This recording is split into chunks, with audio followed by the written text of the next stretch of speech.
YouTube channel సాయం చేసిండా? మీరే అడుక్కున్న కాడికి వస్తుంది. మీరు జనాలను అడుక్కున్న, ఒకడు కెమెరా అయితే కెమెరా దానం చేయమని ఒకడు అంటాడు, ఒకడు నాకు ట్రైపాడ్ లేదని ఒకడు అంటాడు, నాకు స్క్రీన్ లేదని ఒకడు అంటాడు, నా ఎక్విప్మెంట్ ఎత్తుకపోయారని ఒకడు అంటాడు. గిది మీ కథ అంతా గిది. కేవలం తీన్మార్ మల్లన్న మాత్రమే యూట్యూబ్ ఛానల్ ద్వారా ఎంతోమంది పేద ప్రజలకు సాయం చేయొచ్చని నిరూపించిన ఏకైక వ్యక్తి తీన్మార్ మల్లన్న. అది గుర్తుపెట్టుకోవాలి ముందుగా. రాములమ్మ, నువ్వు అడ్డగోలుగా మాట్లాడి ఏదో పైసలు ఈ 10,000 20,000 నువ్వేందుకు ఇవ్వలేకపోయినావు?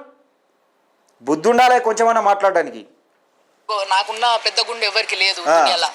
ఇట్లా ప్రచారం చేసుకుంటున్నావు కదా, అదంతా బయటకు వచ్చినప్పుడు తెలుస్తుంది అదేంది, దేనికోసం తెలుస్తుంది. మీరు పని పాట ఇడిచిపెట్టుకొని కేవలం తీన్మార్ మల్లన్న నిజంగా తెలంగాణ రాష్ట్రంలో అధికారంలో ఉన్నాడనే విధంగా, తెలంగాణ రాష్ట్రంలో తీన్మార్ మల్లన్న ముఖ్యమంత్రి అనే విధంగా మీరు ఇష్టానుసారంగా ఒళ్ళు బలిసి మాట్లాడుతున్నారు, అందరికీ తెలుస్తుంది. ఒక్కటే మాట అడగాలనుకుంటున్నా మల్లన్న, నేను మళ్ళా కూడా నీకు దమ్ముంటే ధైర్యం ఉంటే సమాధానం చెప్పు.